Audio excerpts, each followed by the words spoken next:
Hi out there in YouTube and Blabland. Say hi, Karen. Hi Say there. hi. Okay, here we go. Second silence. Episode 122, The New Timeline Show. Today is September 24th, 2015, and we have Karen Goodman, Karen Goodman, coming to us from St. Louis, Missouri. Karen is a professional real estate agent, and she uses social media and now Blab to market and lead generate for her branding, which is Arch City Homes. That's archcityhomes.com. Welcome, Karen, to Timelines, and we're live on Blab. Hi, Bill. Thanks for having me.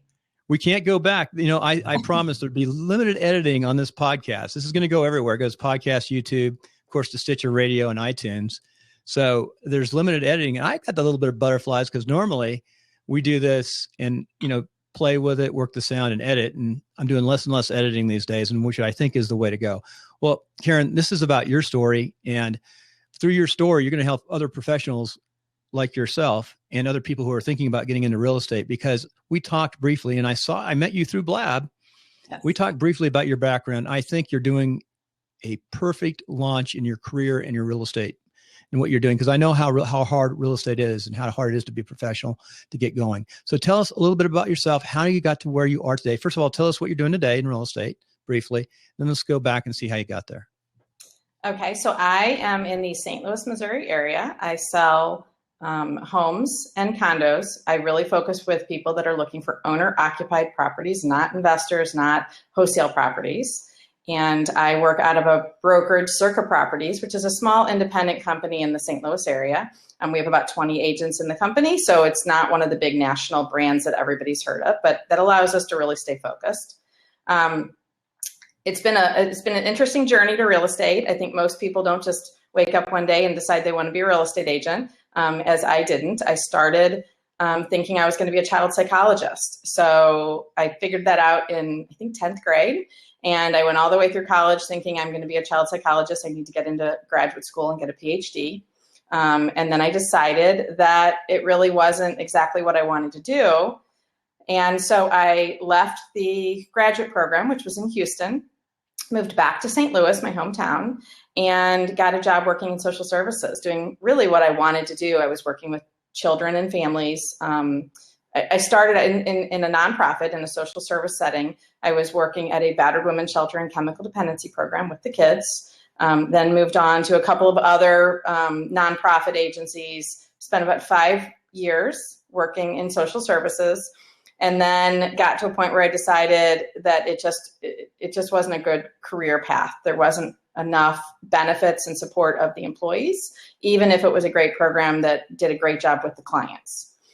So at that point, I looked around, wasn't sure what I wanted to do, ended up going from working with the lowest income people in town to working at a very prominent holding company, a venture capital company in the high-end business district of the St. Louis area. That company owned and operated manufacturing companies around the world. And it's honestly one of the wealthiest families in the St. Louis area owns that company. And I was working for the founder's son, who's now the CEO. So it was an interesting jump from working with the very lowest income people that you could find, people that needed to go to a shelter, just really, really struggling in life, to working with that 1%. That had their own plane and, just lived a very, very different lifestyle. And so I worked there for about 6 years. It was fascinating, but it got boring really fast. I was doing administrative work, and my boss, his job was really to brainstorm with people and help them figure out a strategy. So I spent a lot of time doing travel arrangements and scheduling the company planes and making sure he got where he needed to be. But the job got really boring. So I came across an opportunity to jump into real estate at a company that's a little different than the traditional one. They work with corporate relocation, buyers only. And the company provides all of the leads for you to, all the clients you could possibly want. In fact, I was working 7 days a week, pretty much for most of the 6 years I was there. And I was turning down clients. I had to pretend to have things going on in my life or another client, to turn things down to get a day off here and there.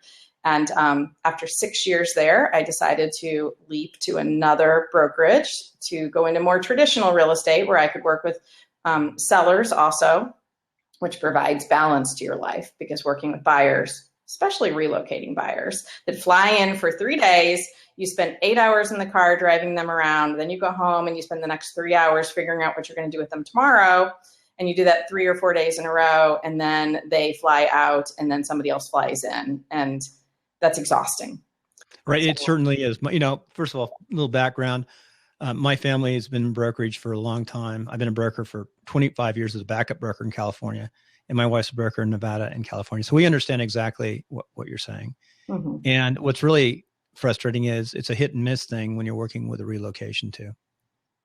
They may not even buy, or they may buy a new house. Well, the thing that was great about working with relocation is if you get, so some of the people that I was assigned to work with were what we would call pre-decision. So the company hired us. Okay, that's very good. They didn't pay us anything. And the people, our job was to show them around and help basically win them over so they would take the job. And if they did, then they would buy a house. Oh, nice. That's nice. That was great. That's nice. But some of them didn't even get offered the job. So you spent a lot of time wasting your time in order to get the person that did get offered a job and then took the job. But you got paid a little bit of money, right? If they bought a house. If they didn't, people don't really realize that, real estate is 100% commission. And, everything is out of pocket. The companies, your brokerage doesn't really pay for anything. Pretty much you're on your own at most brokerages for everything until that commission check comes in. So someone would pay, you wouldn't get any money when they come into town, you show them for 3 days? Right. So let's say. Even though your brokerage, your agency got some money though? Right. Oh my. Yeah. Wow. That's a different swing. I've been in this business a long time, and I guess that's possible. But every state is different. Yeah. I guess you could do it for an orientation, like two separate elements, but every state is different because you're an independent contractor, mm-hmm. and there's so many laws. It's your own car. Well, that's the way they get away with that. And if they pay you time for money, then they may have being employee as opposed to independent contractor. So every state's different. Yeah. There's a lot of rules you have to follow. There are. That's tough. Interesting. So you're going on. Let's go on, because I think you've done this the right way. You've worked relocation. You've made some money. You understand the contracts. You put together a transaction. But another important thing too is you're from St. Louis. You know people in St. Louis who are working with social services, and the people in that industry and in those businesses, they need homes too. Not so much the people who are the clients, but the people you work with. You get to know more people. You're active in your community, I'm sure, somewhat with your synagogue. It is. Not so much anymore. I mean, I'm active with different volunteer activities. So I'm volunteer, right? Out there. I go to networking events. I do various things to meet people. Uh-huh. And so you were out there, groups of people, and now you've worked with a fairly well-to-do family or client who has connections. So you have a basis to build your company to go off. And then also now you've worked with all these relocation folks for what, 6 years, 5 years? How many years? Well, I spent 6 years working with the people relocating, but the reason I left that company is, the challenge. First of all, I couldn't I couldn't list their homes if they wanted to move at that company. It was buyers only. Right. Interesting. And the other piece, and that was part of the value proposition that they were pitching to the corporate HR departments, was that we were specialists. We only worked with buyers. We were going to really watch out for what the buyers needed. That's all we did. That was their value proposition, and they had no problem getting clients. Their agents are busy all the time. Wow. The problem was that as an individual agent, you never, you weren't getting repeat business, and buyers are really time intensive. So if you can't balance that out with some listings, you can only have one person in the car at a time. You can have a bunch of listings at a time. So it's very hard to have life-work balance. And it's very hard to work your way up from that beginning agent that's working all of the time to somebody that has a better lifestyle in a model where you are working with corporate relocation and you can't list their homes. Plus, there's a couple of other things. One of the things is that those people that were relocated in for a company often were here for 2 or 3 or 4 years, and then they moved on to the next job out of town. And they often, their company would hook them up with an agent for part of their relocation package. So even if they wanted to come back to you, they kind of were told who they were supposed to work with. And then if they did want to work with you, and this is for people not in real estate, they probably don't realize, but there's third-party relocation companies that take about a third of the commission, even if you knew the person beforehand. But in order for them to get their benefits, that everything has to be run through this relocation company. So if somebody would call me and say, I'm moving and I'm selling, this is true today. If one of those former clients would call me and say, I'm moving out of town and I'd love to have you list my house, but there is a relocation company and I'm working with this company, can you work with them? I'll say, of course I can work with them. And then off the top, they're going to take somewhere between 35 and 39% of the commission, even though they didn't supply the client to me. But it's what you have to do if you want to work with that client. Right. That's it's a whole different type of, it's not the traditional real estate. It's focused at that relocation services. Never thought about just the HR service concept. Now it's too bad, maybe there's a product out there like Uber we could design for real estate agents where they have it on their phone and with HR, and they could go and get paid a little bit of money for travel for when you're in the car with your client traveling around. That would be nice. I bet it's not far to get a product. Well, that's very good. So tell us what you're doing today. And this is really interesting, folks. We've been working for 2 years. I've been podcasting. We've had real estate for since 1990 in my immediate family, Better Homes and Gardens and all that. And I built 2 subdivisions, and my wife really got her business going from the subdivisions and the people we knew and the town in California where our family was raised. We know how tough it is to move over here. And that's another story that we've been talking about, another show called the Mailright Real Estate Show, which is a client of mine who does digital products for real estate agents. But Karen, you're one of the people who I would say has the DIY. You've created your own website. Mm-hmm. You're out here doing blab. You're watching your money. You're running your own business. You're a solopreneur, and you're surviving. You're making it, and you're growing. So, what's happening today?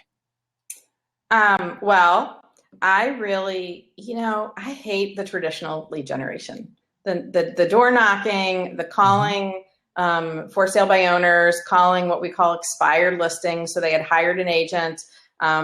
It had a maybe 3 or 4 month run. It didn't sell. And there are some systems out there that will give agents kind of everybody that just came off the market. And in the real estate brokerages, they teach these techniques. They teach calling expireds or FSBOs. They teach doing open houses every weekend and how you can pick up random buyers at the open house who's looking but doesn't necessarily like the house that they just walked into. I don't like doing any of those things. So if I had to do those things, I would have created a job for myself that I hated and I didn't want to go to every day. So I have jumped onto the online, digital, social media bandwagon really early. When I first left that company that gave me all the clients that I could handle, and I knew I needed to find my own clients, at the time I didn't even know what a blog was. I didn't know what RSS was. I didn't know what CSS was. I'd never heard of any of it, but I read this thing that you needed to have a blog. So I signed up. I got a template website that happened to have a blog component.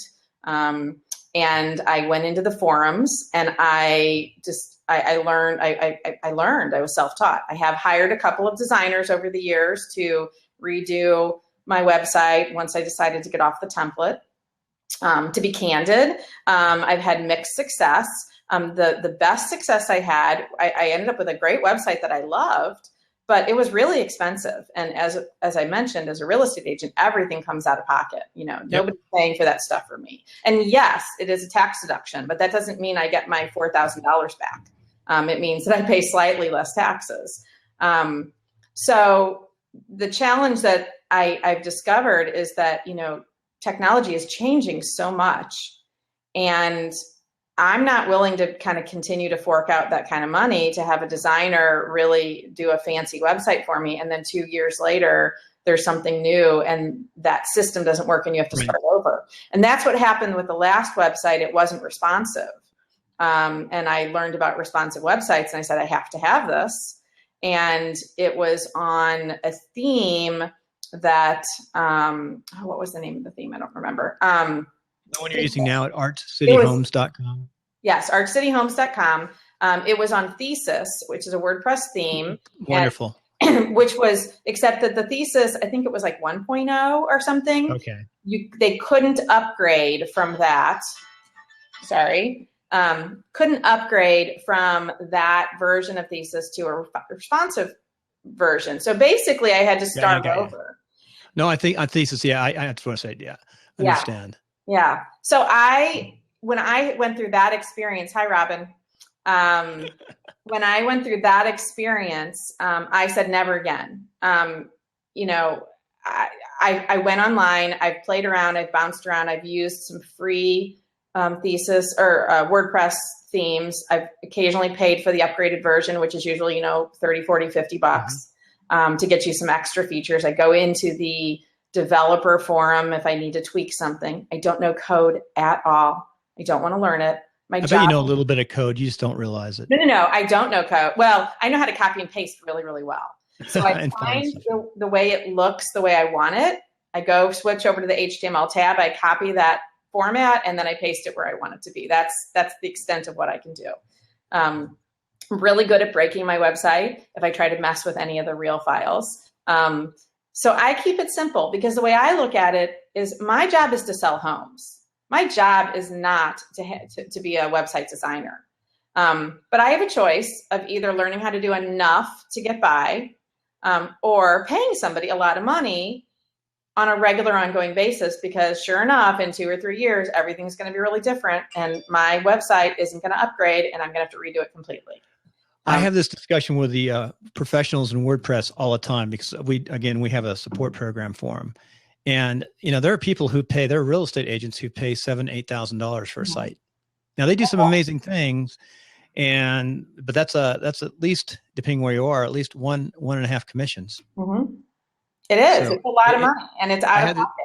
Yeah. I even have the question with the IDX, which is hooking into your, it's the minimum is $15 a month with an iframe. But I don't. Yeah, it's $50 a month if you want to have. So for people that aren't in real estate, with a plug-in. So IDX is Internet Data Exchange is what it stands for. It is the way that a real estate agent or brokerage can allow the public to search the MLS on their website.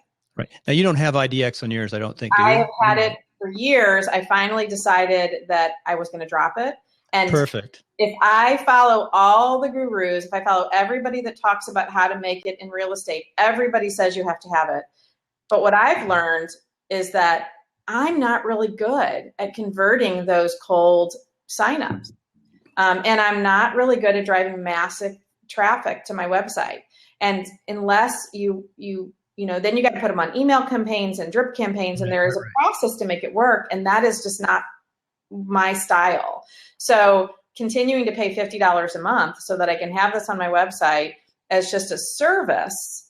That was probably a plug-in too. You probably had a plug-in with IDX. Have a plug-in, right? But you can do an iframe. You can, but you don't need it. You don't need it. Yeah. So I've dropped that, and I've had a couple of them I've on and off.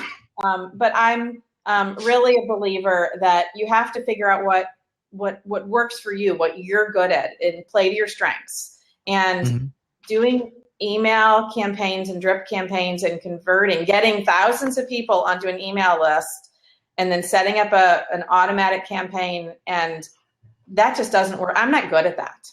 So, and I'm also not good at open houses. I'm good at selling the house that I'm showing, but I'm not good at getting you to walk through the door and then convincing you that you should work with me as your buyer's agent. I mean, I could do it. I have done it, but it's not worth investing every Sunday. Okay, Karen, we're going to break for a 2-minute commercial it's called You Blabcast. And You Blabcast is truly my first digital product. And what we're doing right now is if you go to youblabcast.com and just leave your email address, we're going to offer the first 40 people 75% off, which is about $10 for this product. And what does You Blabcast do? Well, I wish I'd had this like 2 years ago because it makes podcasting so simple, so easy to get your word out. We know how easy Blab is. So you take Blab and you mix it up with the YouTube and the podcast, and it just streamlines everything and makes life easy. And I'll tell you what, the iTunes podcast, which goes out to a lot of different places like Stitcher through Lipson, really get your name out there. And there's a lot of things that can come off it. So this new environment that we're on is truly amazing. The cost of breaking through for you is like hardly anything. You're doing this right now, by the way. Normally we have at least a dynamic mic, but you're doing this with your laptop, which is about 4 years old. It's a Mac, right? Mm-hmm. Yes.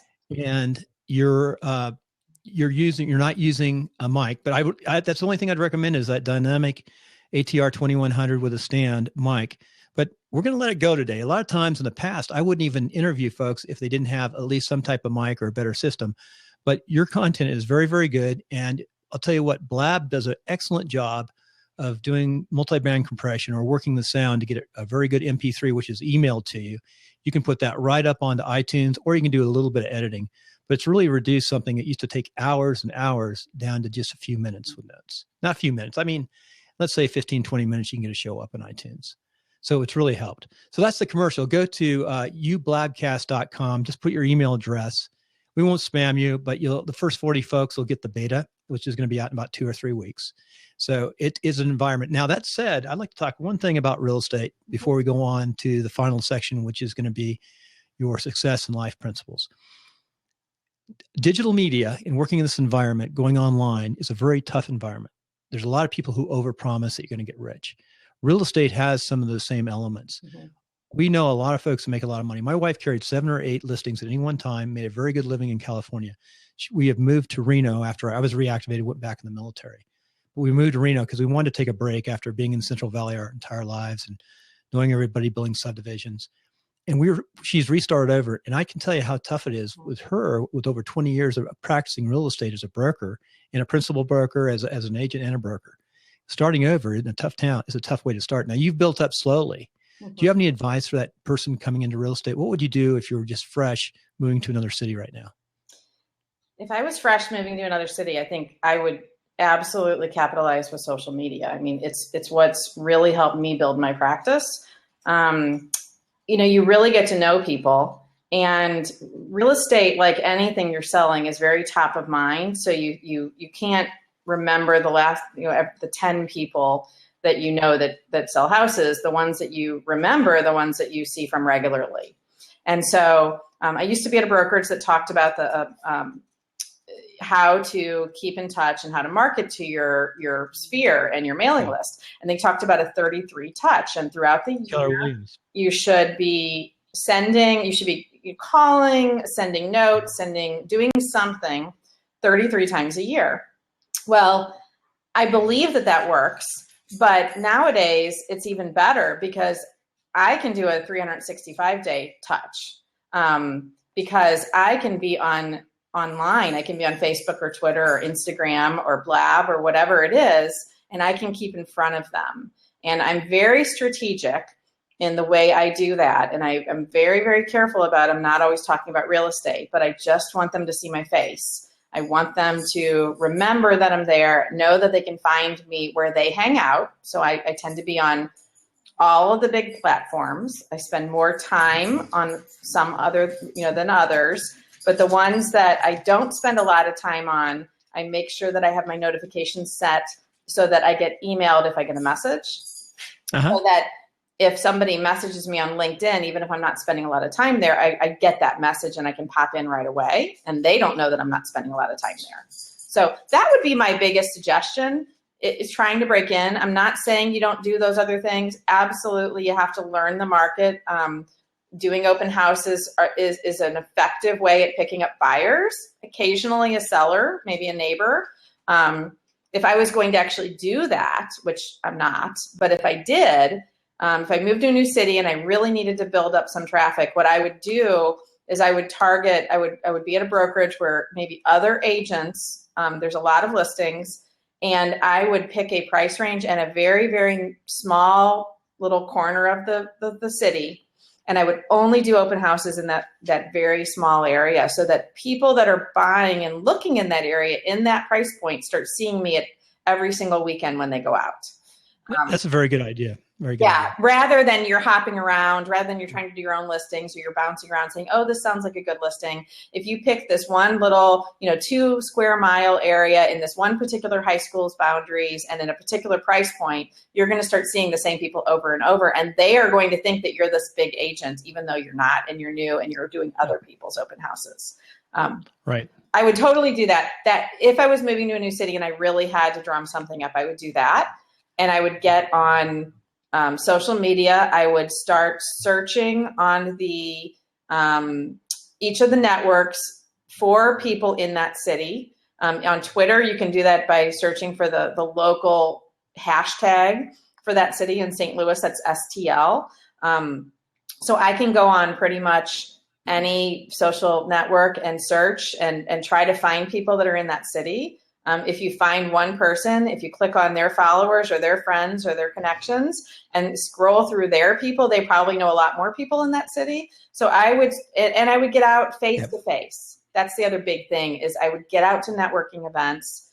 I would not just formal networking events where everybody's trying to sell to everybody else, but I would sign up for Meetup and I would get out and I would start doing some social things. I would just get out there and try to meet people and then make sure that that they knew I was a real estate agent without being salesy, without trying to pitch to them. Yeah. That's a good lead in for your top 8 or so success principles, because that's one of them. Yeah. So if you want to go ahead and read off your success principles, we're going to head into the final section now. We're going to talk about your success principles. Those are the principles that you either run your business for or you run your life with. Right. So if you could, Karen, if you could name them off, we'll go back and talk about it. Okay. So first is integrity comes first. Be authentic is 2. 3 is always do what is best for your clients. 4 is don't be salesy. 5, focus on giving. 6 is find my own path. 7, step outside of your industry. And 8 is remember to make time for people and activities that bring you joy. Very good. So let's go back and look at those. Integrity comes first. What's that mean to you?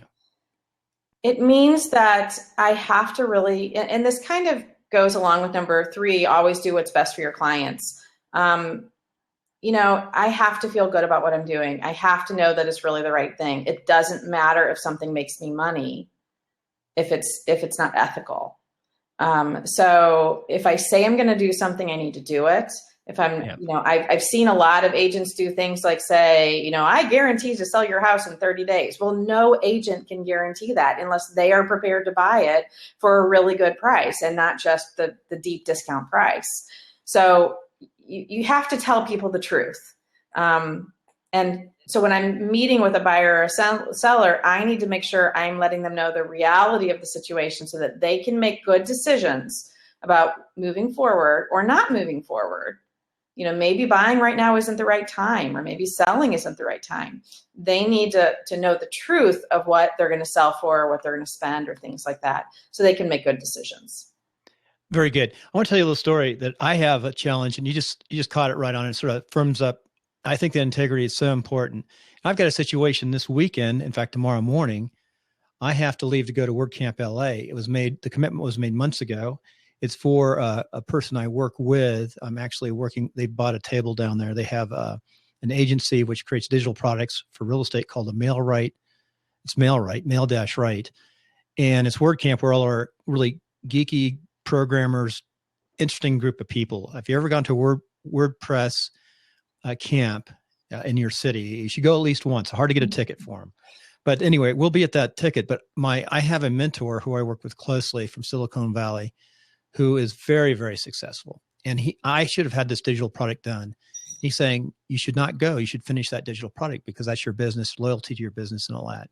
And it'll take a lot out of me. So I really shouldn't go. I won't get really that much benefit, at least immediately, out of this. I've got clients. I've got to get this digital product out. So I'm going to stick with my word, even though it's going to cost me time and it's going to cost me time, and time is money. Yes. So I will stick with my word and go and work that show down in LA. Right. And it's a lot of work. By the time you get down there and you're running around with very little sleep, and then you get back and you're tired. But integrity comes first. You have to really try to stay by your word. But it is a difficult thing. Now in real estate, that's huge, because I'm thinking now about when you see something that's wrong with a house, what do? Who do you tell? I mean, if you see something that's wrong, if I'm representing the seller and I see something right away that I know is going to be a problem, I let them know that it's probably going to be a problem, and they're probably going to have to fix it. And their choice is that there are two types of buyers. There are buyers that want to buy houses that are pretty move-in ready, that don't have things that are broken and are expensive, and they are willing to pay top dollar for whatever the house, is going for. And then there are buyers that are looking for a deal. And they're willing to buy those houses at all kinds of problems, but they are looking for a deal. And there's very few buyers in between that are willing to buy the house, pay almost full price, but still have to replace the electric box and fix the roof and deal with the foundation crack. We've trained over 100 agents in California for our California agency. We have let more agents, only time we've let them go is on integrity issues.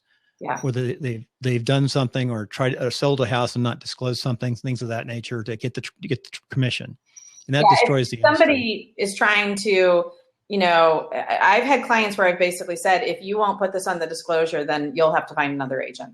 That's good too. That's another thing. Walking away from. Yeah. In the long run, that's better to do, because that'll cause you headaches. By the way, a little note, you brought in your 3 beautiful little dogs, and we stopped because we're using Blab. We stopped this when you had to go and get them. Yeah. And the new sound effects are not put in by me. That's your, the dogs down below entertaining you. So at the end of the show, we'll bring those up. So be authentic. Right. Number 2. Right. Number 2 is be authentic. Be yourself, be who you are. Years ago, when I first got into real estate, it was 2002, and there were still a lot of agents that were using on their business cards a glamour shot, or using a photo that was kind of their profile pic on things that was 10 or 15 years prior. And so you might have an agent that might be in their 50s, but they were still using a picture that showed them at like 30. I don't see how that does you any good. I mean, people are going to meet you. This is not a business that is only online or on the phone. I mean, people are going to meet you in person. And if you aren't in person what you are online or in email, they're going to figure it out. And people gravitate towards people that they like. And so if they like you online, they like you in email and on the phone, and then you turn out to be something really different, they're probably not going to like you. And you're setting yourself up for a really challenging experience. That's good. I'm laughing because we have a brokerage in California, but moving to Reno, my wife works for Chase, which is, we consider the number 1 company here, but they were established, the Steve Jobs era, with the black turtleneck and the black and white. They do glamour shots. Yep. Their clients along Lake Tahoe are all multi-million-dollar clients. My wife was just out yesterday with an executive from an oil company that's $1.5 million house. And it's funny though, they sort of expect, it's a Hollywood thing. It's hard to explain. Right. Here in this company, it's Chase International, well-known company, and everyone wears the black turtleneck. They do the really fancy high-end, but it's all black and white. So right. It's definitely different. I'm really into, we've kept our other company, we've just kept traditional pictures, kept them nice, but keep them current. So very good. Right. Always do, number 3, always do what is best for your clients. Now, we sort of talked about this. Yeah. And I just want to add a little bit to that it really is, you have to do what's best for your client, not what is best for you. Sometimes that means telling a client to walk away from a deal. Sometimes that means telling a client that they really shouldn't sell, that, it would be much better for them if they would wait a year or 2 or 3, that what their goals are, what they're trying to accomplish, is that selling or buying is not really the best approach. Sometimes it's being really pushy with another real estate agent who is not doing what they need to do, and we're in a transaction and I need to get them to do it. So sometimes I can be the nice agent who, it's all about win-win and let's play nice together. But if I've got an agent on the other end of a deal and they are not doing what they need to do, I mean, I can push pretty hard, and I can be that agent you don't want to deal with either, because sometimes that's what I have to do for my clients. Very good. Don't be salesy. Number 4. Yeah, I don't know about you, but I just hate being pitched to. I just went to a networking event last week, and there were two different people. One was selling ink cartridges, and he was just walking up to people and throwing business cards in their face. And you started a conversation, and then he just wouldn't let it go. Every time he walked away and he came back, he's like pitching his ink cartridges. And there was another guy doing the same thing. And I just can't stand that. I refuse to do what I wouldn't want done to me. That's an interesting thing, because as a numbers game is, the more people you contact, something will come through. That's we could do a whole show on what you just talked about, how to approach people, how to work with social media, just like you're doing. So, but you can do it in a way that isn't so shove it down their throat. Right. And I think the other thing, the part of that is that the kind of person that's going to react to that is not probably the kind of person that is going to be a good fit for me anyway. So I'm drawing the wrong kinds of people to me if I was to do that. Right. It's not being true to yourself, like you said earlier. Exactly. Focus on giving. Yeah. And again, that goes to, whether or not something is going to bring me business. This isn't just about business. If you just focus on giving, I kind of believe in karma, and what goes around comes around. If you're just a good person and you try to help people, and you don't worry about what's in it for me, people see that, and they see you're a genuine, good, trustworthy person. And that's, I think, why I've been so successful on social media, because people see me talking about foster dogs. People see me, talking about other things that it's going on in my life. And they say, I like her and I trust her. And they see me making comments, whether it's, me going to a restaurant and saying, oh my gosh, this was kind of terrible service. But their food's pretty good, so maybe I'll give them another try. I try not to be really negative, but I think being authentic, being who you are, and being giving, whether that is, sometimes that's telling people that, you really maybe want to avoid this restaurant because it's, they don't have their act together. Whatever that is, even if it doesn't seem like there's anything direct related to business, it shows who you are as a person. And even if it never brings me business, I'm just going to be a happier person. So that's just the way I live my life. That fits into 6, which is find my own path. Yeah. Find my own path really is actually more about business. And it's, every industry, I'm sure, is this way, but in real estate, you go to these brokerages and you go online, and everybody's pitching the same way of doing everything. Again, going back to, I mentioned, we talked a little bit about the home search on websites. Every big real estate agent out there is saying, or real estate trainer is saying, you have to have an IDX feed so people can search for homes, and they can register on your site, and you can capture them, and then you can lead generate to them. And there's other people that are talking about how you should time block 3 hours every morning and make this many phone calls. And I'm not saying those things don't work. They absolutely work if they fit your personality and if you're willing to stick with it and do it. But what I figured out is everybody has to figure out what they connect with, what works for them, what feels genuine to them. And you have to follow that path. And sometimes that's, nobody in real estate is yet talking about going on Blab and doing video interviews to connect with people and educate them about the real estate transaction process, which I'm planning on doing. You may be the first in the country. Yeah, nobody's pretty talking amazing about when it. I think about it. It could work. You may be I think you're going to be the first to do this. It's amazing. Blab has not taken off yet because it's still quiet. They're not pushing it. It's just slowly growing, but it's an interesting platform. We're going to find out, aren't we? It is. It's all this technology is going to do nothing but improve. Right. And again, I'm going to go back. My client right now, who I'm working with in MailRite, they have 5 products, and 2 of those products I consider very good. And we have big discussions about IDX. The agents don't need to spend the big bucks in IDX. They have a low-end product that they can give $7 or $8 a month. And I tell you what, I tell them, you get enough agents on that product, you'll do fine. And all it is, it's basically they set up their business page for Facebook, which a lot of people don't know to do. And then it automatically posts every day a really nice little article on that site, also tweets out. And then the agents slowly start adding their own content, open house. So it's a segue. And they'll stick with, for $7 a month, they'll stay with that program for a long time. It's a good break into social media. Mm-hmm. I say, focus on that instead of your high-end dollar items. Get folks trusting you, liking you. And they have another one they're just developing right now. We're doing the beta on it.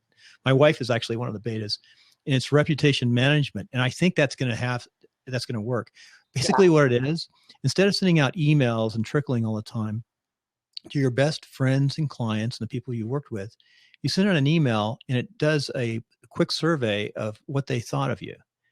And then it rates stars. And if you get a top star all the way across, it sends it one direction. If it gets a 3 or 4 star, it asks them other questions and you call them and you get to know them.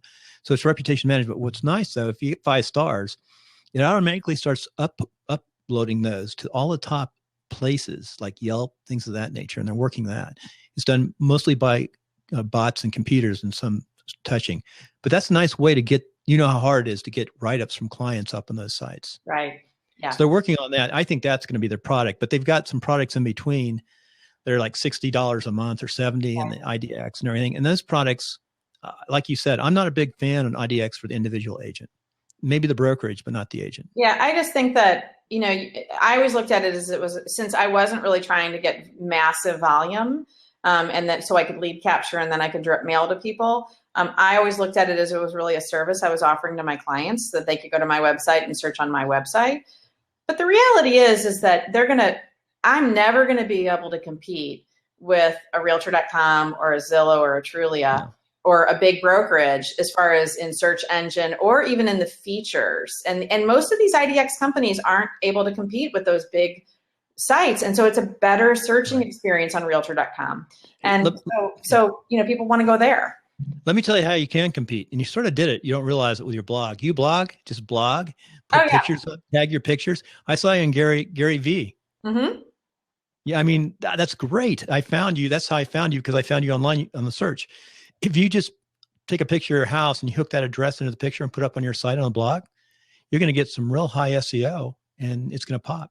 Well, and I do that for all of my listings. Every one of my listings gets a blog post. And and what I try to do is add more information than you would get just by getting the regular MLS listing, regardless of where you look. So I'm adding information about the community. I'm adding some additional things that you can't find anywhere else. So you're making like a little farm or geographical site. You can make one tab, a page on your website for that community. And then I'm trying to keep it simple. So, I'm trying to, I have a website that is, I keep in mind that I'm going to take a tangent. It's kind of like when you're ready to buy a car and you notice all the cars driving on the street and the day after you buy the car, you stop noticing them unless it happens to be the car you just bought. And then you notice how many people have the same car, but you stop noticing all of them. And a month later, you don't notice them again. So real estate websites, people go to them. If it's just about houses or communities, they're going to go for a very short window. They're only going to go when they're actively looking, and then they're going to disappear completely. So what I've done is tried to have a mix of some real estate information and some local St. Louis information so that people, and homeowner tips, so that people that are not actively looking to buy and sell still get some value out of the website. Right. Simple blog. Yeah. Number 7, step outside your industry. Yeah, this is really important. And this goes back to, if I go to a real estate conference, if I go to training for real estate agents, we are all being taught the exact same thing. So everybody is doing the same thing. I mentioned before about calling. You're not. Well, I'm not. But I mentioned before about calling for sale by owners and people who just had an expired listing. Well, guess what? The day after a house comes off the market with an agent and it didn't sell, that person probably gets 30 phone calls from agents that are trying to get them to be hired. So why would I want to do that? Why would I want to be one of 30 people doing the same thing? So what I figured out is that if you go to networking events, if you go to online training, if you sit in on training that is geared even to different professionals, different industries. I watch a lot of social media and marketing people that are just talking in general about any industry. You get some really great tips that can transfer to your industry and, give you ideas that everybody else isn't doing. So I'm on Blab because somebody mentioned it online. It might've been my friend Robin and Robin's World. And so I said, what is that? And I popped in and I went, oh my gosh, I like this format. It's fun. I'm having a great time here. And then I went, my gosh, there are some things I could do, watching some other people, watching your blabs, watching some other people do interviews. I'm thinking, I could put somebody where I'm sitting in the left seat. I'm the host and I bring in a lender to talk about, the differences in the different types of loans. And I bring in a building inspector that talks about the top things they find that are wrong with houses. And then I could take that blab, I could upload it to YouTube, I could put it on my website. So even if there aren't a lot of people in St. Louis on blab yet, hopefully that'll change, but even if there never are, even if blab gets bought by somebody and incorporated and completely disappears and becomes something different, I'll still have those videos. And it's, so I try to step outside my industry and look and see what other people are doing and use that as inspiration. No, that's good. It's good to do that. And that's how you get the ideas. And like you're doing, you're the first person I've really found applying a blab like it is now. There's very, very little been set up. Blab's only about 3 months old, and it's really been quietly launched, and they're testing stuff, they're changing stuff, but it's pretty amazing. So anyway, driving on for our last point, you said, remember to, I'm multitasking here because we're bringing Robin on. She's going to talk at the end here, which is kind of fun. Remember to make time for the people and activities that bring you joy. We just talked about that. I want to go in a little more detail when you talk about, that's the last point. Here we are, we're live, folks, and we're multitasking. That's one thing. I do live streaming at some of the casinos here, our company does, and we do events when people come in. And I had to do a live streaming with just me the other day without the assistant because it takes two people to do things sometimes. But we're on a budget here, right? We're doing these podcasts, YouTubes, all different things. But finishing that last one, it's a really good one. Remember to make people... I think it's really easy to get caught up in what you do to make money, in your work. And I think that it's easy as we get older to get into this kind of routine of chores and things you need to do and, work and you need to go to the grocery store and you need to run these errands and you need to run the kids around. I don't have kids, but if I did, you're running them around. I think it's easy to get caught up in that and forget the things that just make you really smile. So for me, I love working in dog rescue. I love having foster dogs in my house. I like reading books, just stupid little beach reads. They're not educational at all. They're just, you just disappear in a book for a few hours. And I find that when I realize I'm not feeling the happiest in life, I realize that I'm ignoring all of those things. And if I can reconnect with things that I used to love doing, I used to love doing puzzles. And so not that long ago, a couple of weeks ago, I went to one of these thrift stores and I went over and I bought like a $1 puzzle because I was like, I don't even know if I'll still like doing it. It's been years since I used to do puzzles. I used to love doing them. And so I didn't want to spend a lot of money until I knew if I was going to enjoy doing it again. But if you can find those things that really make you smile, really make you happy, what's the point of making money and doing all these other things and just churning just having each day run into the next if you can't find time for joy? Yeah. We're running out of time on this show, but I really want to talk more. Maybe some other time we'll have you on a special show. You worked with the social services and the very rich, and we could talk about happiness left and right because I'm sure you've seen both sides. And as you know, and I know, there's a certain threshold in happiness, and it's what you believe in, what you do, those principles you live by. Well, thank you. We're going to finish up two things. Robin is on right now, which I met you through Robin. So this is like an educational training thing on Blab. And you'd seen me on Blabs, which is kind of scary. I asked you to call me, and I thought, oh my gosh, I hope I'm not. It's really a unique environment because we've met online. We're both in real estate, so we have something common.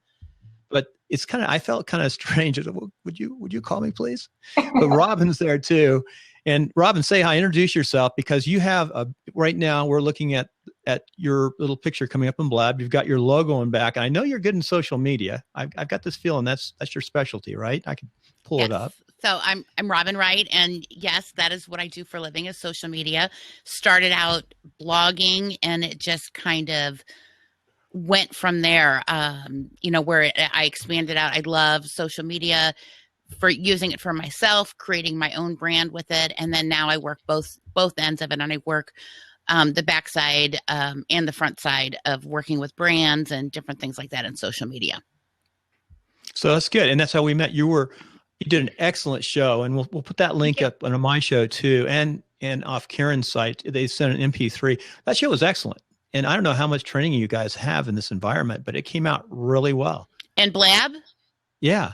Oh, no, I just started, a couple weeks ago when I found it. And this is, and Karen can attest to this. I mean, I love to talk. So, and I have an opinion about everything. And, so it's a really easy format. It's technically very easy for people who are not overly technical. But I find it, I found it very easy to just jump right into this and get started with it. So I'm in love with it. There's a lot of high-end podcasters right now who get paid big bucks, do big shows, get a lot of money, who are scared to death of Blab. I'm not sure why. So, I mean, I don't do podcasts. I've never done podcasts.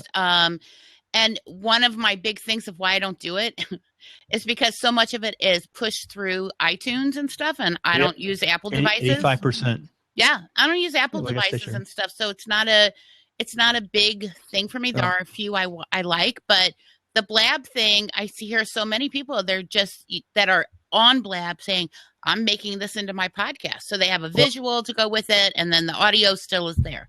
Well, Karen, we're going to have you on the show. Robin, we're going to have you on the show if you want to. You have an open invitation to come on Timelines. And the reason why, let me just tell you the reason why I think is because the barrier to entry in podcasting, it's been a lot of steps, like 100 steps to get a podcast up. And it's a lot easier now. But the barrier has just dropped because of Blab. And there's other things coming like YouTube. YouTube is a good media, but the RSS feed is also good in the smartphone and the other apps. And things are changing so fast. And this is why people listen to podcasts, why they've done well, because they listen while they're driving, walking, talking, doing chores, or working out. Right. But some people make a lot of money off of the advertisements off of this.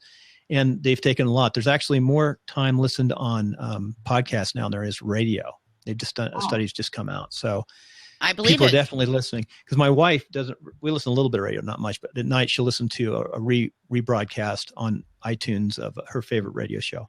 Well, that's enough. Karen, I think, Robin, thank you for coming on. And Karen, what we need to do, we will have a show. You're welcome. We'll talk offline here about doing a timeline. It'll be a fun timeline, especially if you like to talk. Yeah. And Karen, how can we contact you? How can the listener find you in St. Louis if they want to buy or list a house, or even just talk to you on? Yeah, my website is archcityhomes.com, and I am Karen STL on most of the networks. They can find me that way. They can always email me, Karen@archcityhomes.com. Robin and I'm getting ready to start a new Blab series if they're on Blab. Okay. And tonight we're going to do our first show. So hopefully, and this will be the first time I'm hosting. You were talking about just jumping on and it's being easy. The interview you watched that Robin interviewed me was the very first time I had hopped into a seat, other than just late at night when I popped in to make a comment or something. And you did a great job. Thank you. And this is my second time of actually being in a key spot. So it's not that hard for somebody that doesn't, stress out over every little thing. And I like to just wing it when I'm talking. So that works really well for me. I'm going to be hosting, tonight's the first one. And I'm planning on doing two different series. The one we're starting tonight, 9 p.m. Central Time. It's going to be focusing on where would you want to live if you were thinking about moving in St. Louis. And I'm going to be interviewing people and talking about the parts of town they live in. Robin lives in the St. Charles part of the St. Louis region. And I'm going to have, I think, one or two other people joining us with her. And we're going to just talk about why she likes living there. What's her favorite restaurants? What's her favorite places? What does she think of the schools? Does she feel safe? Those types of things. Just to get a local resident's point of view. And so I would love to have people pop in and join us there. That's very good. And we didn't really talk about that in the TBA. I have TBA on that show. And that's a good way to finish up. You don't have a name for your new show, do you? Yeah, I was. So here's the challenge: is the title in the Blab, title. You're limited to how many characters you can have. So I haven't figured out once it's finished, I'm going to be pushing that out to YouTube, and then I'm going to make blog posts about that. So it'll have a series and a name there, but. Excuse me. It's going to be challenging to figure. I need to figure out how to get it all in that short title space. And I think repurposing like that, like Karen's saying, when you go back And so when she's going to repurpose that through YouTube or someplace and embed that, then she can title it a little bit differently as a series and have more space. But here on Blab right now, you got to keep, what I'm finding is people are changing the topics mid-show. They're keeping it fresh and current, and you want to use just very short keywords to get people interested to come in. Right. So she's going about it the right way for sure. Yeah, that's one way to use Blab, just like you're using it. But what we're using it for today is actually to produce a podcast. The main tool is the podcast. Everything else is extra, including YouTube. We've actually tested in the past podcasts on YouTube before we put them up for people, which saves a lot of time and money for them. Literally, there's companies that charge, there's businesses who charge companies $300 to $500 an episode on podcasts for that. That sounds reasonable. Is that for like an hour? Yeah, or it depends. Yeah, but, I mean, to get expertise from someone. That Karen and I have talked about this before too, and I've talked about it on other blabs, is that, you have to know when it's okay to spend money and when you should try it yourself and do different things. So that's a tough one to decide. Yeah. But don't discount. I'm a DIY person. I love doing things myself, but there are some services and stuff that I will pay for because other people have a much better grasp on it all and pay for it. It's all good. Robin, I can't wait to have you on the show because we're going to talk about what you just talked about, because some of my clients are very smart people, don't know how to control their domain names. They're interesting how between their business, we'll talk offline. Okay. So going on, you have another show too. You're going to do another show, Karen. It'll be an evergreen. Yes. So the second show is going to really be talking about things that come up, educating buyers and sellers about the real estate transaction process. And what I want to do is delve deeper than you typically find all over the internet, the basics. If you the 10 things you need to know before you buy a home, I want to delve deeper than that. So there are things happening today in real estate that people need to understand. An example is that right now we have a new trend where in our area, our contracts allow a buyer a short window to make sure they can get insurance on their new home. Usually that's 10 days unless you ask for more time. Well, what's been happening is the insurance companies are saying, fine, you get the insurance, you close on the house. Then they send out an inspector the week after closing. Wow. And then they'll say, oh, if you don't replace this roof, then we're going to drop you on the insurance. So buyers need to understand that's happening. And I'm not sure that there's a good solution to that yet because we can't force the real estate company or the insurance companies to speed that up. But those are the kinds of things I want to talk about. And I want to bring on professionals. So I'll interview an insurance agent and interview a lender, interview people that can talk about things. Another one is title. And if you don't take title the right way and something happens to you, your spouse may not inherit the house. Like if you were not married and then you bought it by yourself and then you get married, but you don't actually change title and then you die, your spouse doesn't get that house. So there are things that people just don't know that are way beyond the top 10 things you know before you buy or sell. And you bring the experts in to talk about that. I have to laugh because we have a very nice house in California. It's a gated community, doctors in it, and it's all in my wife's name. So, but you can have a will. That doesn't bother me, but there's a reason for that. I built subdivisions, design build. Right. I actually have signed for $1 million loans, since you know how difficult it is to get a loan when you're encumbered over millions of dollars and you're personally signed for in a business. And wills can take care of a lot of those things, but a lot of the 25-year-old that bought it and got married probably doesn't have a will at 28. Yeah. And sometimes it's better to go right to your kids. It depends. There's a lot of issues out there. Hey, we're going to cut it off, but why thank you. Like, I don't think so. Hey, no, that's not what I meant. I love my son. He can have the house. So one mention, I want to mention on the Blab here, we've got this. It's amazing what that does. I have some friends that put on a live show sort of like this, but it took a lot of money, technology, and it was live call-in, and it went podcast, and it goes all over the world. But now we're just on the side, and it also used to have all these different things to be able to text in. We're watching text as we're doing this. It's like a call-in show. So we had the Red Cannon Media drop in and said they're doing a little show tonight and they have a podcasting group meetup. So you can find it. I'm not sure if you go back and find it from this blab, but we're getting there. Yeah. And reminder everybody, the day is the 24th of September. This is going to be live up on an iTunes in an hour, which is unheard of. Because of this technology, it'll shoot it down. It won't be beautiful and pure, but it'll be live in an hour. So if you mention it tonight, it'll be live. You can go look at it you go to podcastershome.com, easiest place, and just go to the podcast tab and you'll find it right in the top. So it's very good. Robin, thank you for coming in. Karen, I appreciate all the time. It's been fun. I like what you're doing. You're definitely one of the top 1% real estate agents in the industry who is using social media. I do believe it's the way to go for some reason, a lot of it, but you're doing it also without blowing your wallet. And that's where people get, you have to know what you're doing out there in the social media, and it's inch by inch is a cinch, and you have to know the right people. So thanks both of you. And Robin, you going to come on a show? Yeah, sure. You just let me know. Just yell. I've always got something to say. Okay, say bye, Karen. Say bye, Robin. Thank you for having me. Bye, I really. So some of the marvels of Blab, we just turned the recording back on, and I forgot we wanted to show the dogs. So Karen, show us your dogs. This is a special. You have to come up now either on YouTube or Blab and see us, and you can find those links through podcastershome.com. So this is Milo. Milo is my dog. He's my I foster too, so I've got 2 other little dogs on the floor. But Milo is my one and only who stays with me all the time. He is Milo. Look here. Beautiful dog. What's the mix? He's classic rescue. We don't really know for sure. He is I think a Shih Tzu Poodle, maybe Lasso mix.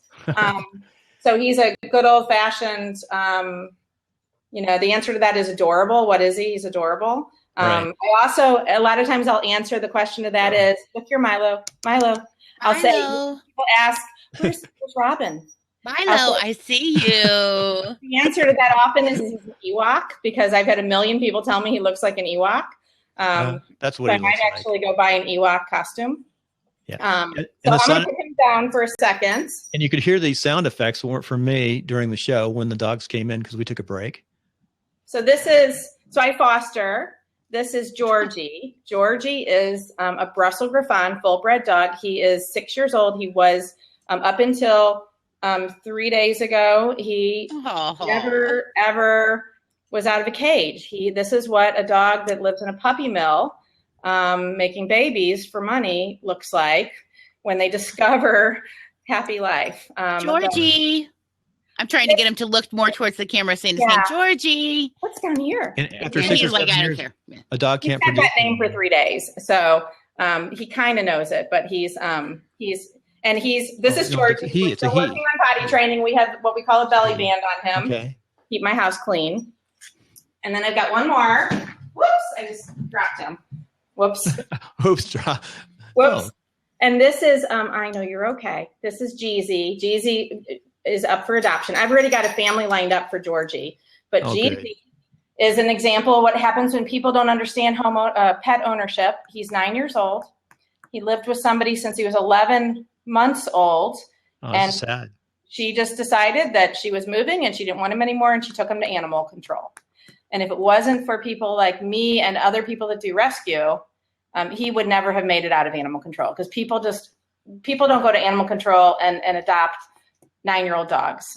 He's a Chihuahua, and he's fabulous, but he was terrified in animal control, and so he cowered in the back of the cage, and he got sick, and he couldn't beat it. They finally got him well again, but dogs like this don't make it out of animal control unless rescue groups like the one I work with, Senior Dogs for Seniors, step in. So this is Jeezy, and he's still looking for a family. Truly a lucky dog. All right, and I just have to say, this is one of my cats, Ozzy, and he's been down here pawing at me the whole time we were on air, so I had to pick him up and show you. And he's a rescue animal, too. All of my animals are rescued as well. Very, very good, Robin. Well, what an amazing platform we have now. So we'll turn it off and